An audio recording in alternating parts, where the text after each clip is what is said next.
You're listening to Later with Mo Kelly on demand from KFI AM 640. Of course, tonight is the last night of the Democratic National Convention, which is going on in Chicago. Hopefully, you've been following the coverage of Gary and Shannon each day this week from Chicago. It's been very entertaining. Tonight, of course, Kamala Harris will officially accept the Democratic nomination for president. There's supposed to be a mystery guest tonight. I don't know if it's a big mystery guest or it's just a mystery and it'll, it's not a big deal guest. I don't know which it's supposed to be. No, being serious. There have been rumors of it being Beyonce. There have been rumors of it possibly being Taylor Swift. I was having a conversation earlier. It's like, look, if the Democrats were to handle this the correct way, they would have Beyonce and Taylor Swift to come out holding hands and then, singing the praises of Kamala Harris. So you have two. Look, if the Democrats could do anything well, it's put on an entertainment show.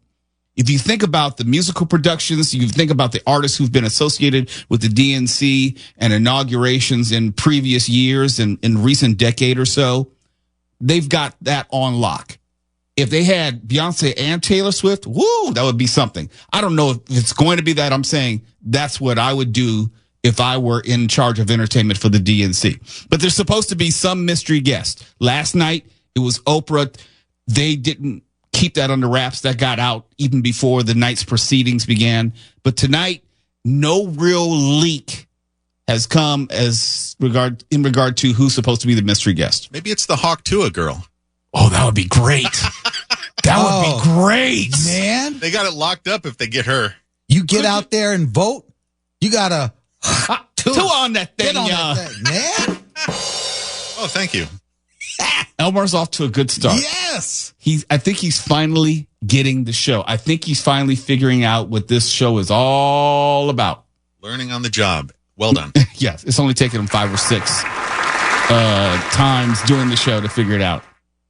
No, but honestly, there is a mystery guest. It has not been revealed yet. I don't know whether the mystery guests mean anything. Right now, former Congressman Adam Kinzinger is coming to the podium. We won't need to listen to him right now.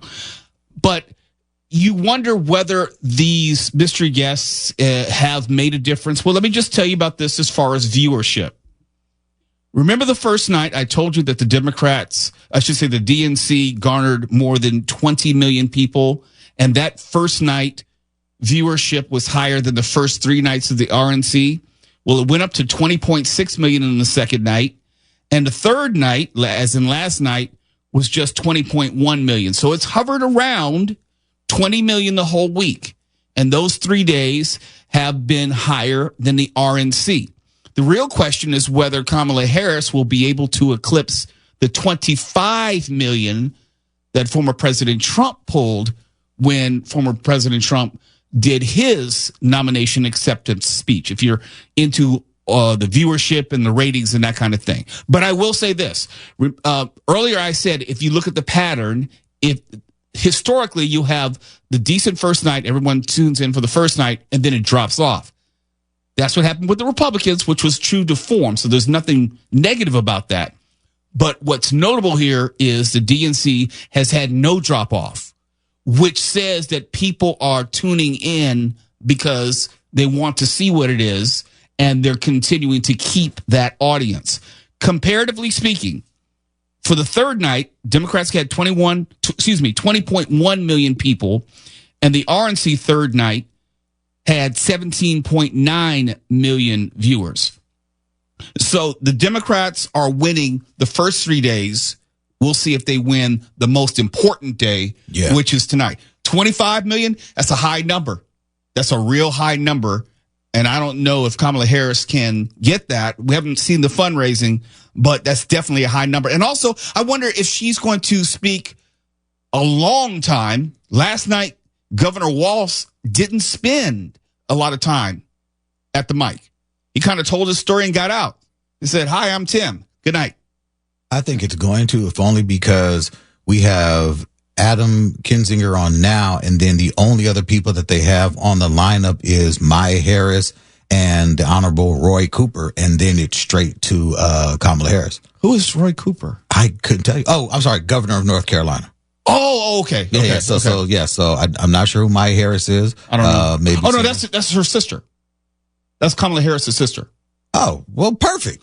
She's probably going to introduce her sister. Yeah. Okay, so like those are the last two people after where we're at right now. Yeah. Okay, so before 8 o'clock. So that's probably to give her more time. Yeah. Yeah. Well, yeah. Because if they start earlier, then she can work later into the evening. Mm-hmm. Good evening, Mark Ronner. How you doing, sir? Oh, lovely. If only these conventions could last 2 weeks each, you know? Are you serious? No, as you know, I got stuck in my car for 2 or 3 hours a couple days ago, and I had to listen to, all I had to listen to was the convention. Just about ran it into a brick wall. Yeah, they're basically boring, and it's boring when you think about they have speeches for about 4 hours each night. 4 hours. I'm not talking about the televised portion. There is a pre-TV version. If you've ever actually gone to one, they have speakers most of the day. Yeah. And then you only get to see maybe 2 or 3 hours on TV. But if you actually go to a convention, it's all day long. And if you pay attention to this stuff, the differences in the celebrities that each convention books is just hilarious. Well, not only are the celebrities different, the whole oration, the whole sophistication, the whole direction is completely different. You can tell some speakers are ready for the literal prime time, and some have never given a speech in front of an audience more than 20 people. Oh, yeah. I almost like those. As a fan of bad movies, I almost like those awkward speeches more. They're very entertaining. Oh, they're very entertaining, but, that's why. And they're all auditioning for an evening spot at a later convention. And a lot of these guys don't understand that you don't have to shout. You have a microphone and you can modulate your voice. They don't get that, and I'm not sure why, because if you're a practiced politician, elected official, you should know better. Now, they don't have earpieces, and I understand from a logistical standpoint, I don't think their monitors up on the stage, so they don't get to hear themselves. So it's like Beatles at Shea Stadium. Yeah, they're not hearing themselves, and they're waiting to hear themselves from their sound bouncing off the sides of the pavilion. And so they feel as if they need to yell when obviously they don't. That's the only thing I can think of, because I understand as someone who's done enough venues, any singer, they need to be able to hear themselves for that reason, so they can hear their relative intonation, so they're singing on key, off key. But speakers don't need to hear it for that reason, so they probably don't have any earpiece. They don't have an IFB, so they're just trying to wing it out there, and they probably have no idea how loud they are or are not. Well, who doesn't appreciate sitting at home and being shouted at, especially by a coach? I'm hardwired for that from school, aren't you? Oh, yeah. No, it's weird because, yes, I expected from the coach when I was playing ball, they would yell at us. They would cuss at us. They would call us all types of names that you couldn't get away with now. Yeah. I mean, I remember my rugby coach once shouting, run, you bastards. I was expecting something like that from Walls, and he didn't really deliver. No, he didn't go beyond his personal story. He didn't get into a lot of personal coaching anecdotes. I thought he was going to go further down that road. Very restrained. He did not, and I'm quite sure that was by design for whatever reason, because every single speech is cleared in advance. You're not going to get up there and just wing it. You're not just going to write whatever you want and say whatever you want. All of this is carefully orchestrated. Well, it was kind of one of those speeches like, we're off at a wrestling meet. Okay, everybody's had 3 matches. It's dark out. Let's just get in the bus and get home.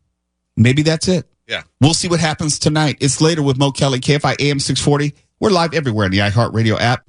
You're listening to Later with Mo Kelly on demand from KFI AM 640. Let's drop into the DNC. Maya Harris right now is speaking, or actually just finished speaking, talking about, obviously, her sister. Let's hear what's going on. A leader who cares for all of us. A leader who fights for every one of us. Our Democratic nominee, my big sister, the next president of the United States, Kamala Harris. Okay, I'm thinking that she introduced Kamala Harris, and someone not named Kamala Harris just came to the dais, so I have no idea what is going on. Mark, do you know who this is? It certainly doesn't look like Harris, Please does welcome it? North Carolina Governor Roy Cooper. Okay, that was a bait and switch. Because on the rundown, I'm expecting her to introduce her sister. That was confusing. We'll listen to just a little bit of Governor Cooper, see what he has to say. Hello, America. I'm Roy Cooper, the last guy standing between you and the moment we're all waiting for. So I'm going to get right to it. All week, you've heard stories about my friend Kamala. I want to take you behind the scenes of one of them. 2011 was a rough time for American homeowners. Hundreds of thousands were losing their homes to illegal foreclosure. I was Attorney General in North Carolina, while Kamala had just become California's. All the AGs were close to a settlement with the big banks, and it was a pretty good deal. Would have meant $4 billion for California families who'd been ripped off. I know that sounds like a lot, but Kamala said, hang on a minute. I've met these families. I know what they've been through, and they deserve more. She went toe-to-toe with some of the world's most powerful executives, and she refused to give in. Let me tell you, this was a huge risk, but she knew it was a risk worth taking. That's Kamala. And we all know what happened. The banks caved. That $4 billion for California families became $20 billion. That was the first time I witnessed Kamala in action. And what I saw was a leader who does exactly what Okay, let's she fade down says Governor he's going Cooper. to do. I'm kind of surprised that they used Roy Cooper as the lead up to Kamala Harris. That's not the introduction that you would want. At least he's got healthy self-esteem, right? Oh, he does. He's just not a real engaging speaker. You know, you want a hype man, as they say. You want someone to really get the crowd ready for. If you ever been to like a black church, especially, you know, and the next voice you hear is the right reverend, you're going to hype up the crowd, and then the speaker will come out and, you know, impress the crowd, whatever. But this is just. Well, I've seen the Blues Brothers. Is that how it works? Yeah, I'm much. waiting for you and Tawala to take me to, you know, as part of my ongoing education. Yeah, we're gonna take you to First AME, or maybe what church should we take him to? First AME would be good. Maybe Faithful Central. Faithful Central, yeah, Faithful Central, yeah, definitely. yeah. Can you clap on 2 and 4? I could do whatever is required of me, but the day will not include chitlins, just so you know. No. We won't be eating chitlins. Okay. On day. Do you know when to say amen and preacher? You're just going to have to elbow me at the appropriate time. Oh yeah, it's called hooping, you know. Okay. You know, so if we can get you to learn the basics, then you'll be okay. You won't stand out too much. Now, should I wear a sweater and khakis? What should I wear? Dude, you better not. Better not. Going to the black church, they dress up. Oh. They dress up. Yeah. Oh, okay. You might have to put on an actual suit. Should I wear my best black T-shirt? No, well, there may be some people in there like that, but you're going to call more attention to yourself. I see. Okay. Yeah, we're trying to help you. No, I'm grateful. Can't you tell? Yes. The gratitude? Mm-hmm. Mm-hmm. All right. Now we see that North Carolina Governor Roy Cooper has left the stage. So at this point, Elmer, let's go ahead and go back to the DNC. We know that Kamala Harris is supposed to be speaking. I guess we're going to have an intro video like last night for Tim Walz. She grew up in a tight-knit neighborhood. It was the kind of place where your neighbor would look after you when school let out, where your first-grade teacher would show up at your law school graduation. It's where Kamala Harris learned what it means to be in the middle class, making every paycheck count. She was raised by a working mom who taught her about standing up for what's right and protecting the people you love. Kamala carries the lessons of our mother, the fighting spirit of our mother, the compassion, She was all of 5 feet tall. If you met her, you would have thought she was 7 feet tall. And our mother, if I'd ever come home complaining about anything, she wouldn't have it. The first thing she'd say is, well, just stop the complaining. Just tell me what you're going to do about it. And since she was a young girl, Kamala Harris has been fighting for families like the ones she grew up with. That is Kamala. She can't help herself from standing up for people and standing up for what she thinks is right. She has been that way our whole lives. Being a protector is what led her to become a prosecutor. Looking back now, I could say it was her calling. As a courtroom prosecutor, she went after predators who targeted women and children, and fraudsters who ripped off working families. And she put dangerous gang members and human traffickers behind bars. We didn't have partnerships with DOJ or FBI or DEA or any of those law enforcement agencies. Now, we all work collaboratively. She was the person who built the foundation in how we do criminal justice in America. As Attorney General of California, she held the big Wall Street banks accountable for fraud, winning $20 billion for California families. She took on one of the largest for-profit colleges that was scamming students. And in the Senate, she fought for her constituents with the determination of a prosecutor, standing up for reproductive freedom. Can you think of any laws that give the government the power to make decisions about the male body? I'm not thinking of any right now, Senator. She fought to keep our children safe from the terror of gun violence. How many of you guys had to have a drill where you learned about how you need to hide in a closet or crouch in a corner in the event that there is a mass shooter? Look at that. Look at that. On the Intelligence Committee, she defended our nation against foreign adversaries. And in 2020, she made history as the first woman to be elected Vice President of the United States. She cast the tie-breaking vote to deliver urgent relief to the American people during the pandemic. She beat Big Pharma to lower prescription drug costs and cap the cost of insulin. And led the fight to restore reproductive rights after Roe v. Wade was overturned. We have worked too hard and fought too long to see our daughters. You're listening to KFI AM 640. We're live everywhere on the iHeartRadio app. We're going to keep it right here as the Democratic nominee for president, Kamala Harris, is getting ready to come to the stage. And as promised, we would bring her address live and uninterrupted, which should be beginning in the next minute or so.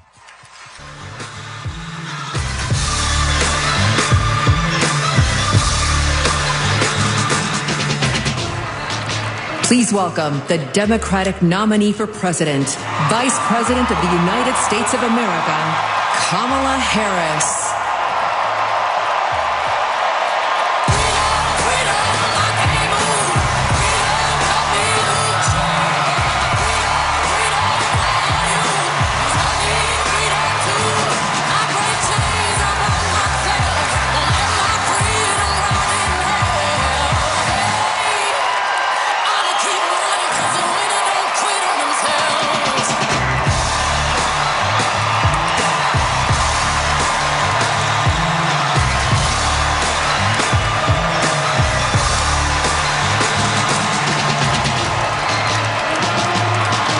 Harris is waving to the crowd.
you.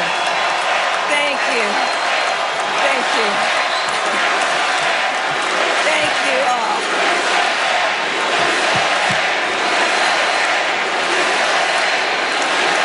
Thank you all. Okay, we got to get to some business. We got to get to some business. Okay, thank you all. Okay. Thank you, thank you, thank you, thank you, thank you.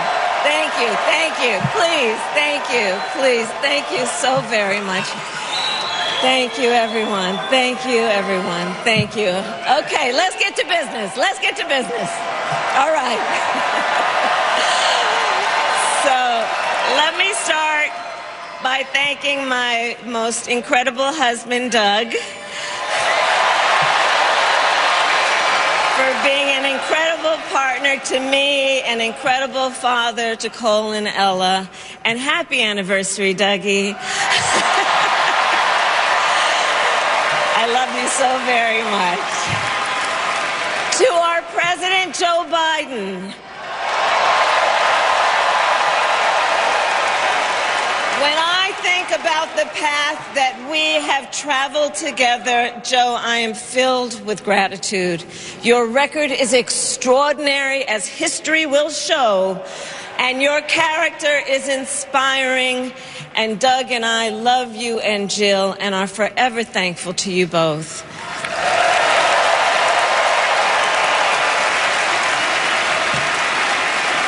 And to Coach Tim Walz,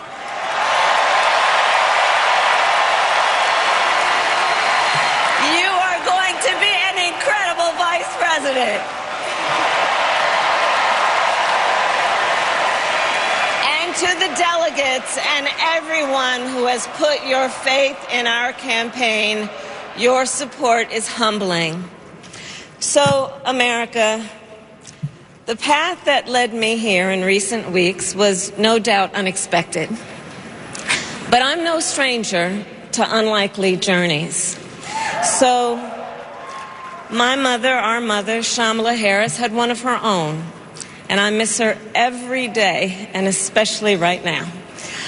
And I know she's looking down smiling.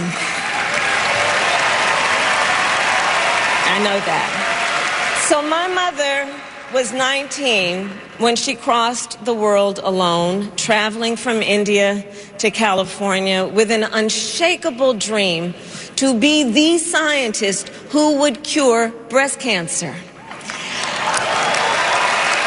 When she finished school, she was supposed to return home to a traditional arranged marriage. But as fate would have it, she met my father, Donald Harris, a student from Jamaica. They fell in love and got married, and that act of self-determination made my sister Maya and me. Growing up, we moved a lot. I will always remember that big Mayflower truck packed with all our belongings, ready to go to Illinois, to Wisconsin, and wherever our parents' jobs took us. My early memories of our parents together are very joyful ones. A home filled with laughter and music, Aretha, Coltrane, and Miles. At the park, my mother would say, "Stay close." But my father would say, as he smiled, "Run, Kamala, run. Don't be afraid. Don't let anything stop you."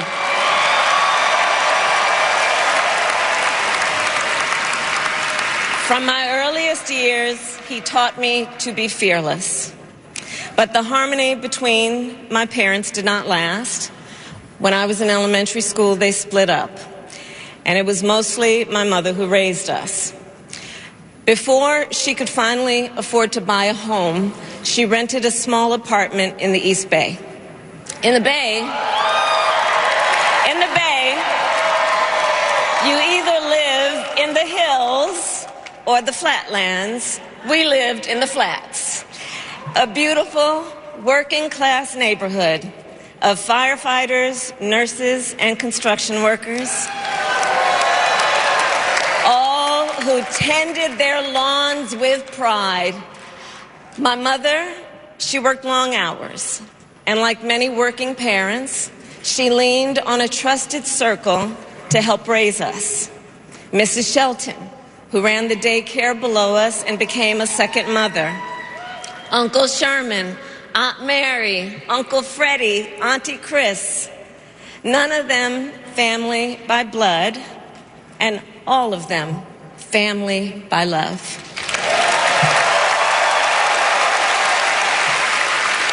Family who taught us how to make gumbo, how to play chess, and sometimes even let us win. Family who loved us, believed in us, and told us we could be anything and do anything. They instilled in us the values they personified: community, faith, and the importance of treating others as you would want to be treated, with kindness, respect, and compassion. My mother was a brilliant, 5-foot-tall, brown woman with an accent.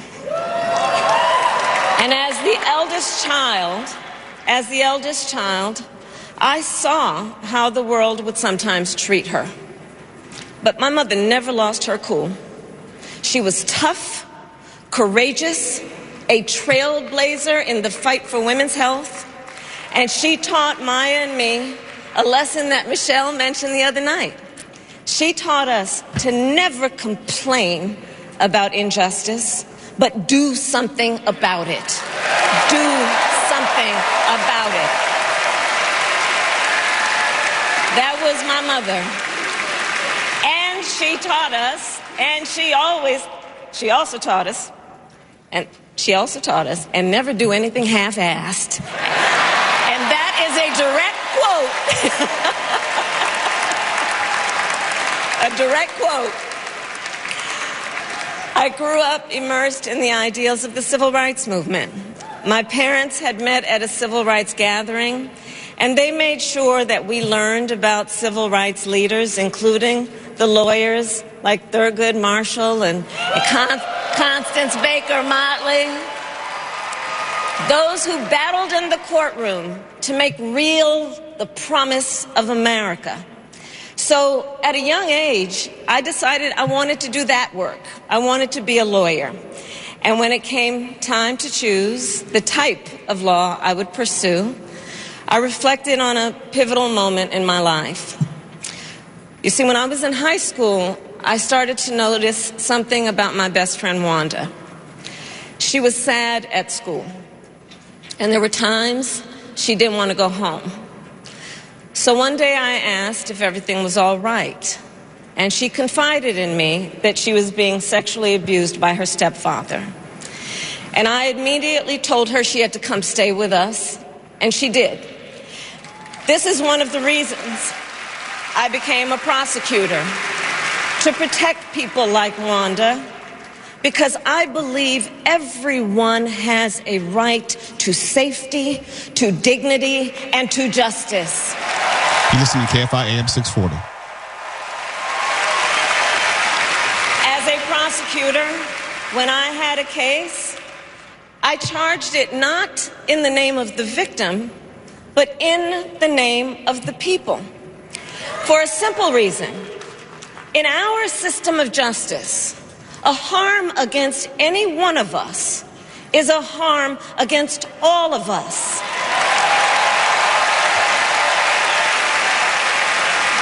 And I would often explain this to console survivors of crime, to remind them no one should be made to fight alone.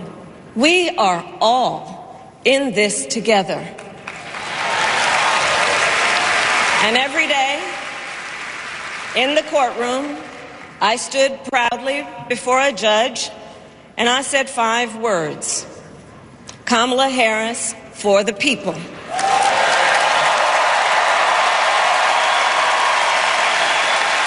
And to be clear, And to be clear, my entire career, I've only had one client, the people.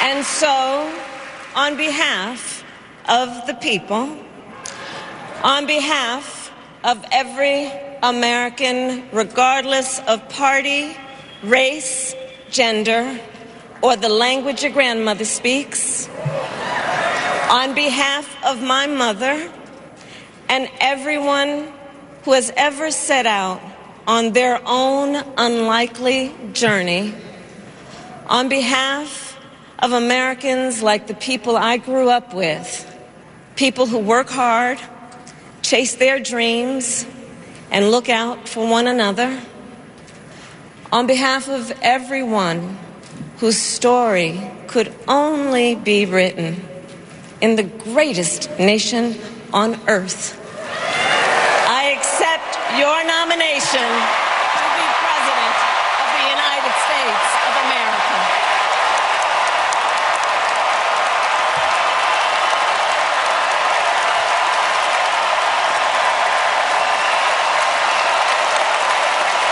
And with this election,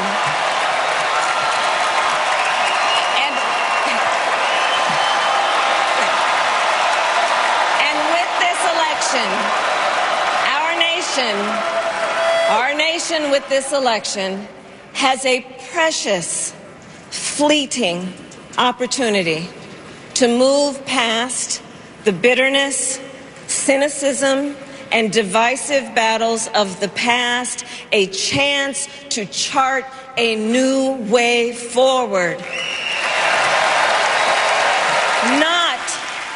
Not as members of any one party or faction, but as Americans. And let me say, I know there are people of various political views watching tonight, and I want you to know, I promise to be a president for all Americans. You can always trust me to put country above party and self, to hold sacred America's fundamental principles, from the rule of law to free and fair elections to the peaceful transfer of power.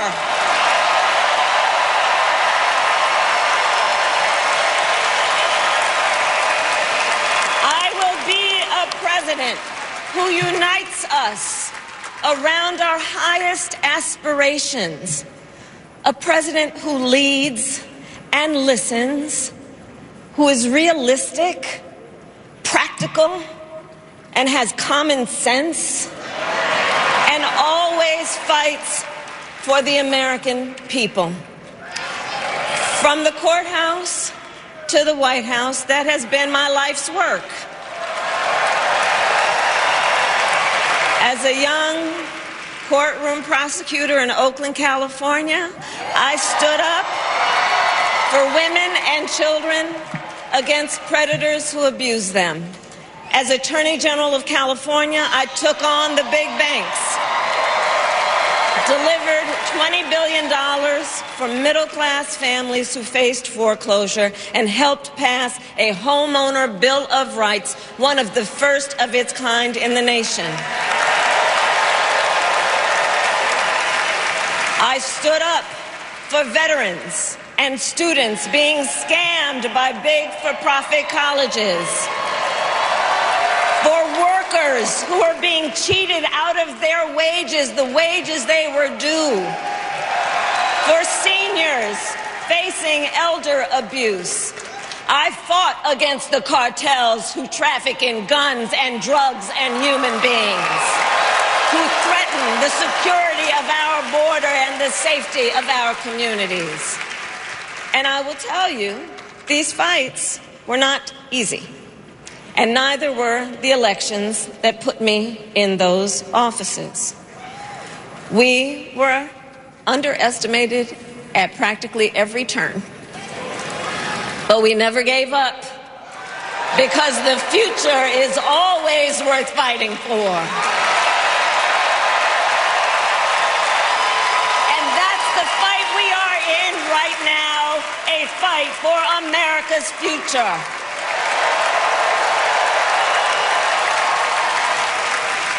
Fellow Americans, this election is not only the most important of our lives, it is one of the most important in the life of our nation. In many ways, Donald Trump is an unserious man. But the consequences of putting Donald Trump back in the White House are extremely serious. Consider not only the chaos and calamity when he was in office, but also the gravity of what has happened since he lost the last election. Donald Trump tried to throw away your votes. When he failed, he sent an armed mob to the United States Capitol where they assaulted law enforcement officers. When politicians in his own party begged him to call off the mob and send help, he did the opposite. He fanned the flames. And now, for an entirely different set of crimes, he was found guilty of fraud by a jury of everyday Americans and separately found liable for committing sexual abuse. And consider what he intends to do if we give him power again. Consider his explicit intent to set free violent extremists who assaulted those law enforcement officers at the Capitol. His explicit intent to jail journalists, political opponents, and anyone he sees as the enemy. His explicit intent to deploy our active duty military against our own citizens. Consider the power he will have, especially after the United States Supreme Court just ruled that he would be immune from criminal prosecution. Just imagine Donald Trump with no guardrails, and how he would use the immense powers of the presidency of the United States, not to improve your life, not to strengthen our national security, but to serve the only client he has ever had, himself.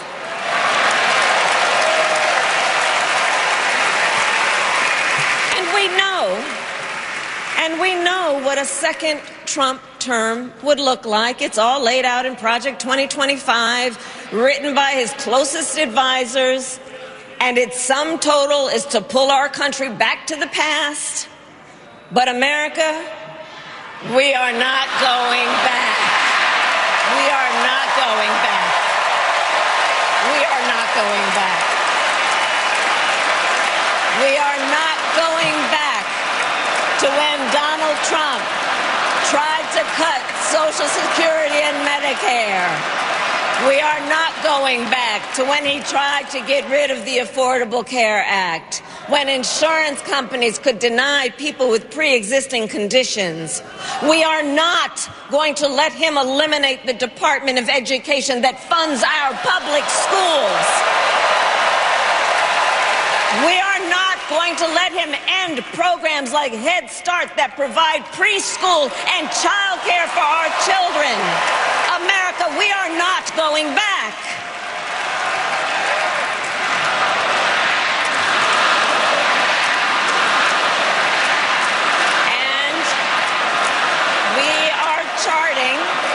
And we are charting a new way forward.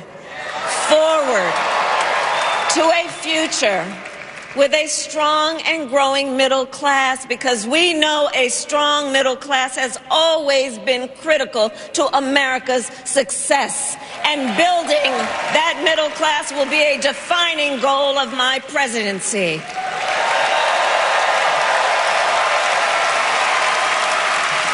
And I'll tell you, this is personal for me. The middle class is where I come from. My mother kept a strict budget.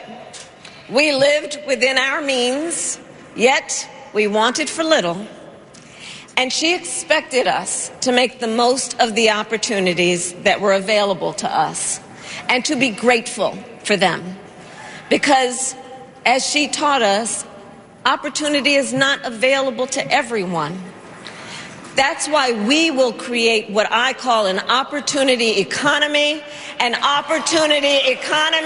everyone has the chance to compete and a chance to succeed. Whether you live in a rural area, small town, or big city. And as president, I will bring together labor and workers and small business owners and entrepreneurs and American companies to create jobs, to grow our economy, and to lower the cost of everyday needs like health care and housing and groceries. We will provide access to capital for small business owners and entrepreneurs and founders. And we will end America's housing shortage and protect Social Security and Medicare. Now compare that to Donald Trump, because I think everyone here knows he doesn't actually fight for the middle class. He doesn't actually fight for the middle class. Instead, he fights for himself and his billionaire friends. And he will give them another round of tax breaks that will add up to $5 trillion to the national debt. And all the while, he intends to enact what in effect is a national sales tax, call it a Trump tax, that would raise prices on middle-class families by almost $4,000 a year. Well, instead of a Trump tax hike, we will pass a middle-class tax cut that will benefit more than 100 million Americans.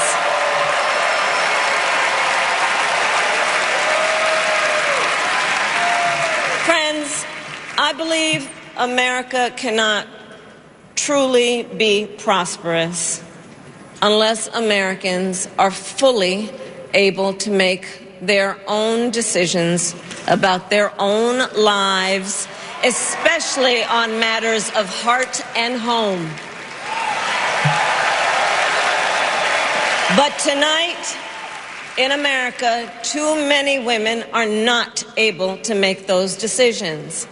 And let's be clear about how we got here. Donald Trump handpicked members of the United States Supreme Court to take away reproductive freedom. And now he brags about it. In his words, quote, "I did it and I'm proud to have done it," end quote. Well, I'll tell you, over the past 2 years, I've traveled across our country, and women have told me their stories. Husbands and fathers have shared theirs.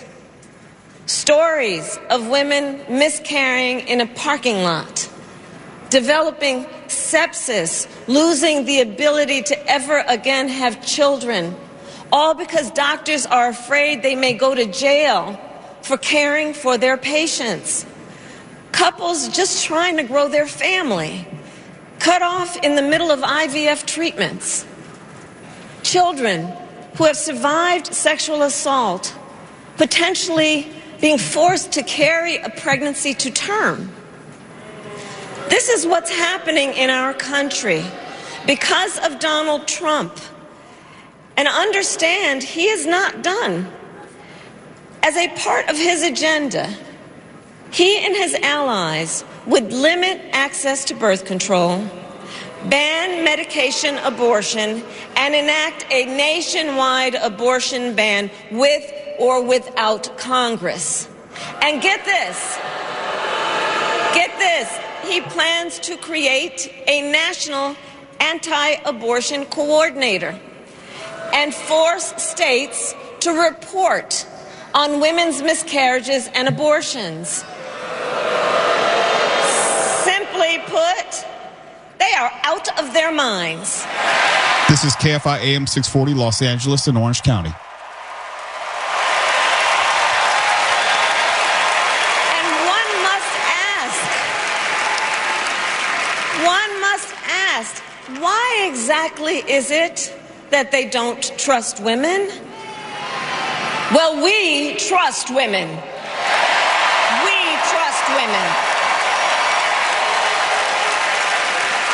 And when Congress passes a bill to restore reproductive freedom, as President of the United States, I will proudly sign it into law.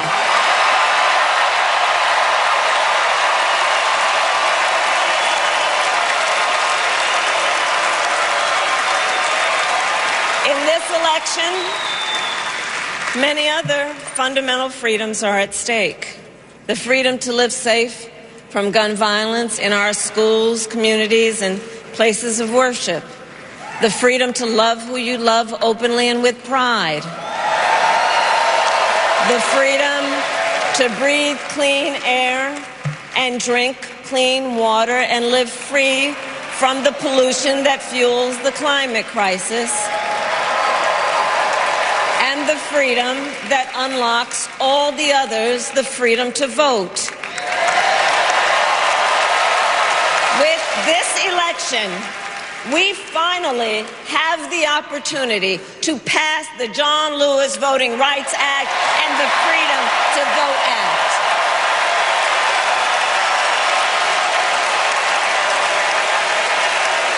And let me be clear. After decades in law enforcement, I know the importance of safety and security, especially at our border. Last year, Joe and I brought together Democrats and conservative Republicans to write the strongest border bill in decades. The Border Patrol endorsed it. But Donald Trump believes a border deal would hurt his campaign. So he ordered his allies in Congress to kill the deal. Well, I refuse to play politics with our security. And here is my pledge to you. As president, I will bring back the bipartisan border security bill that he killed, and I will sign it into law. I know we can live up to our proud heritage as a nation of immigrants and reform our broken immigration system. We can create an earned pathway to citizenship and secure our border.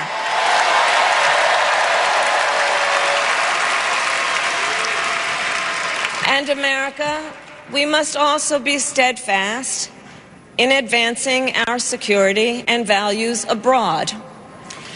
As Vice President, I have confronted threats to our security, negotiated with foreign leaders, strengthened our alliances, and engaged with our brave troops overseas. As Commander-in-Chief, I will ensure America always has the strongest, most lethal fighting force in the world. And I will fulfill our sacred obligation to care for our troops and their families, and I will always honor and never disparage their service and their sacrifice.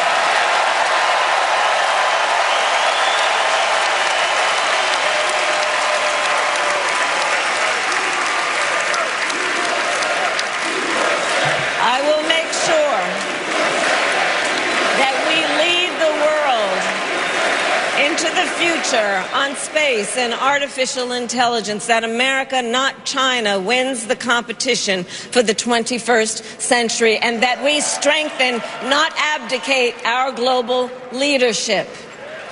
Trump, on the other hand, threatened to abandon NATO.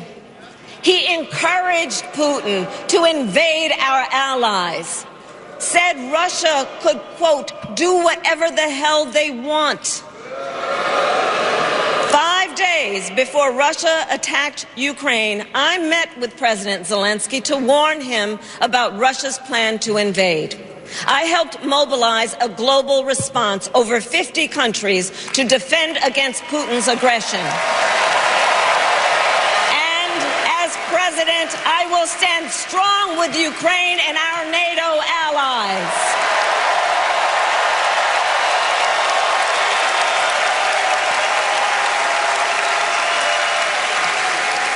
With respect to the war in Gaza, President Biden and I are working around the clock, because now is the time to get a hostage deal and a ceasefire deal done.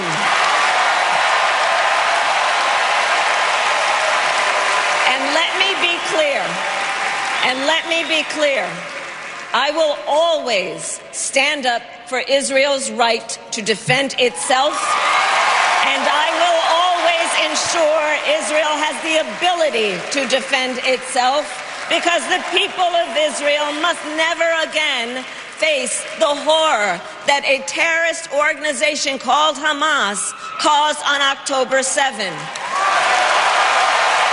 Including unspeakable sexual violence and the massacre of young people at a music festival. At the same time, what has happened in Gaza over the past 10 months is devastating. So many innocent lives lost. Desperate, hungry people fleeing for safety over and over again. The scale of suffering is heartbreaking. President Biden and I are working to end this war such that Israel is secure, the hostages are released, the suffering in Gaza ends, and the Palestinian people can realize their right to dignity, security, freedom, and self-determination.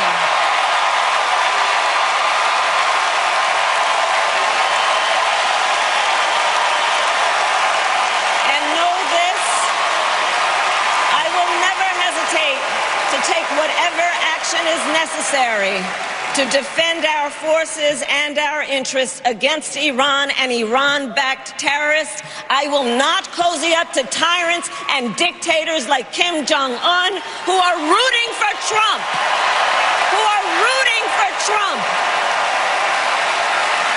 Because, you know, they know he is easy to manipulate with flattery and favors. They know Trump won't hold autocrats accountable because he wants to be an autocrat himself. And as president, I will never waver in defense of America's security and ideals, because in the enduring struggle between democracy and tyranny, I know where I stand and I know where the United States belongs.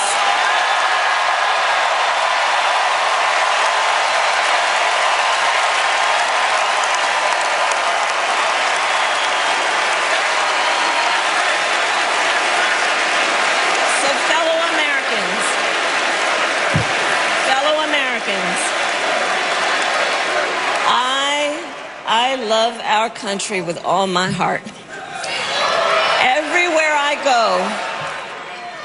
Everywhere I go, in everyone I meet, I see a nation that is ready to move forward, ready for the next step in the incredible journey that is America. I see an America where we hold fast to the fearless belief that built our nation and inspired the world. That here, in this country, anything is possible, that nothing is out of reach. An America where we care for one another, look out for one another, and recognize that we have so much more in common than what separates us. That none of us has to fail for all of us to succeed. And that in unity there is strength. You know, our opponents in this race are out there every day denigrating America, talking about how terrible everything is. Well, my mother had another lesson she used to teach.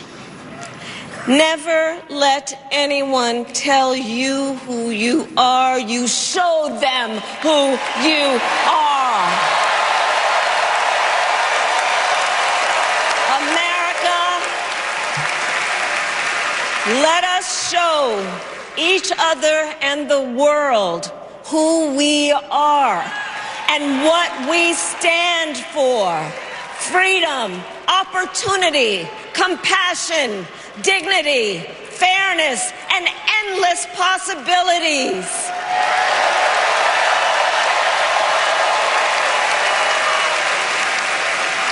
We are the heirs to the greatest democracy in the history of the world. And on behalf of our children and our grandchildren and all those who sacrificed so dearly for our freedom and liberty, we must be worthy of this moment.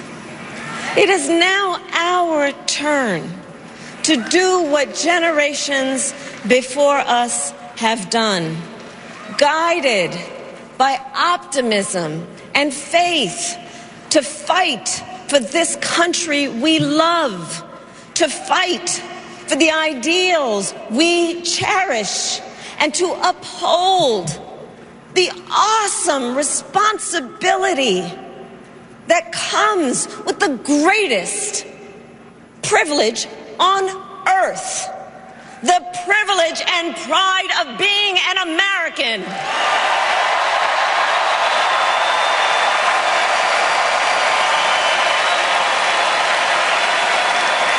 So let's get out there, let's fight for it, let's get out there, let's vote for it, and together let us write the next great chapter in the most extraordinary story ever told.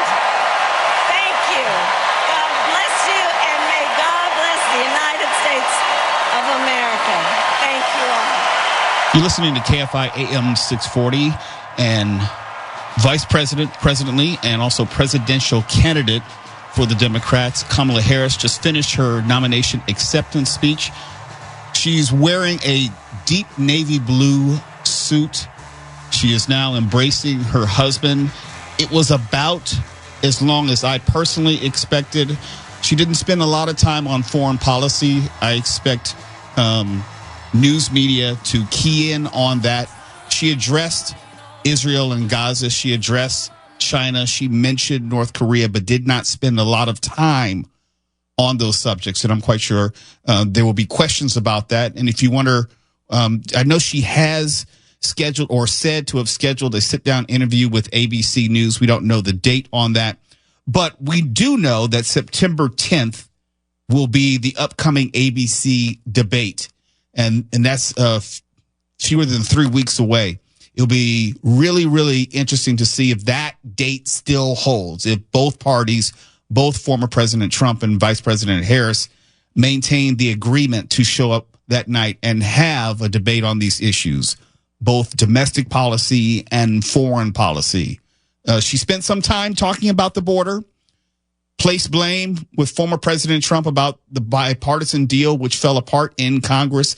That has been a consistent theme with the Democrats pointing the finger at former President Trump as to why that deal did not get done.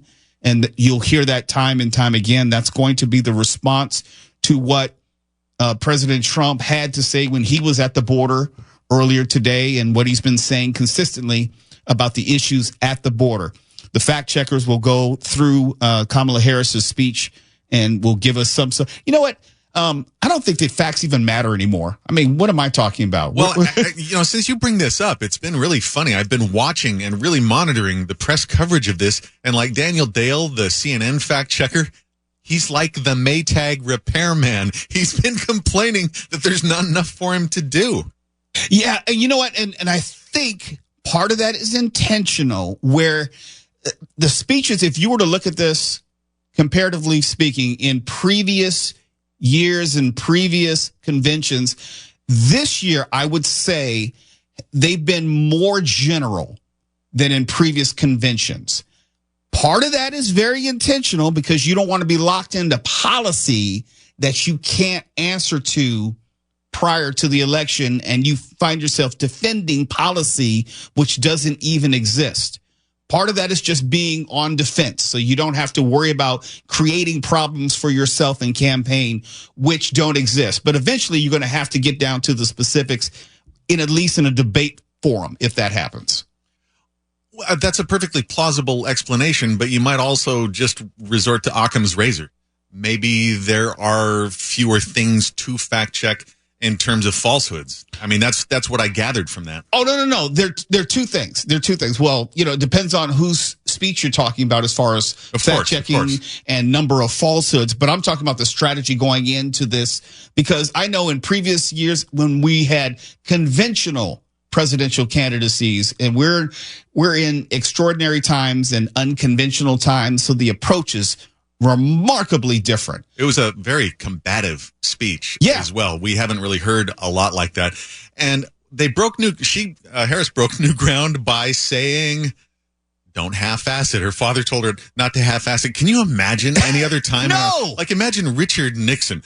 Well, when I was growing up in Yorba Linda in my Quaker family in the 20s, my father took me aside one day and said, Dickie, he said, two things: never date a flapper and never half-ass it. Well, you're talking about norms. Yeah. And it used to be, and I know you're old enough to remember, it used to be. Careful with that, please. Well, you put it this way, you're older than 15, okay? So you probably remember the good old days of the early 2000s, right? All right. It used to be when one party was holding their convention, the other party stood down.